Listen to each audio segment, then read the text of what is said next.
मानव जीवन के साथ उससे जुड़े संसाधनों को भी गहरा नुकसान पहुंचाया है। देश दुनिया में विख्यात पैलेस ऑन व्हील्स भी कोरोना की चपेट में आ गई है। बुकिंग रद्द होने से पैलेस ऑन व्हील्स सत्र को 2 महीने आगे बढ़ा दिया गया है। आशंका इस बात की है कि पैलेस ऑन व्हील्स इस वर्ष चल भी पाएगी या नहीं। ये रिपोर्ट देखिए। पर्यटन निगम की लाइफलाइन समझी जाने वाली शाही ट्रेन पैलेस ऑन व्हील्स इस बार कोरोना की चपेट में आ गई है। विदेशी पर्यटकों की बुकिंग रद्द होने से पैलेस ऑन व्हील्स के पिछले सत्र में जहां 7 फेरे रद्द करने पड़े थे, वहीं इस बार सत्र की शुरुआत ही 2 महीने की देरी से होगी। आशंका इस बात की भी है कि सितंबर में शुरू होने वाली पैलेस ऑन व्हील्स के पहले करीब 10 फेरे रद्द रहेंगे।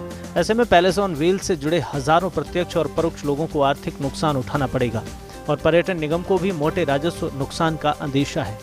पिछले 38 साल से देश और दुनिया के सैलानियों में अपनी विशेष पहचान रखने वाली दुनिया की श्रेष्ठ 10 लग्जरी टूरिस्ट ट्रेन में शुमार और डू बिफोर डाई लिस्ट में शामिल पैलेस ऑन व्हील्स को लेकर दुनिया भर के पर्यटकों में खासा क्रेज रहता है।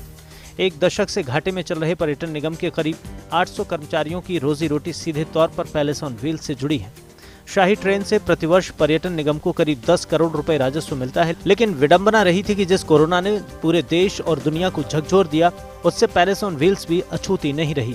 बुनियादी तौर पर पैलेस ऑन व्हील्स में सफर करने वाले यात्रियों में से 70% विदेशी होते हैं। शाही ट्रेन में दी जाने वाली 7 सितारा सुविधाओं के चलते इसका किराया भी ज्यादा है। ऐसे में इस बार बुकिंग रद्द होने से पर्यटन निगम के सामने संकट खड़ा हो गया है। हालांकि पर्यटन निगम के चेयरमैन आलोक गुप्ता और कार्यकारी निदेशक सुभाष महरिया सहित तमाम अधिकारी इस बात की कोशिश कर रहे हैं कि नवंबर से शाही ट्रेन के विशेष टूर पैकेज शुरू किए जाएं। दोनों तरह के सुझाव सामने आए हैं। दरअसल पर्यटन निगम शाही ट्रेन को लेकर छोटे टूर पैकेज भी बनाने के प्रयास में है, जो कि 4 दिन और 4 रात के होंगे। भारतीय पर्यटकों को ज्यादा से ज्यादा आकर्षित करने के लिए किराए में भी कमी करने पर विचार किया जा रहा है। दूसरी ओर ये भी कोशिश है कि नवंबर तक अगर अंतर्राष्ट्रीय उड़ानें शुरू हों तो विदेशी पर्यटकों को भी चाहे ट्रेन में विशेष सुविधा के तहत टूर पैकेज कराए जाएं। फिलहाल रेलवे को प्रस्ताव भेजा जा रहा है, जिसमें दोनों संभावनाओं पर विचार कर मंजूरी मांगी जाएगी। फर्स्ट इंडिया न्यूज के लिए निर्मल तिवारी की रिपोर्ट।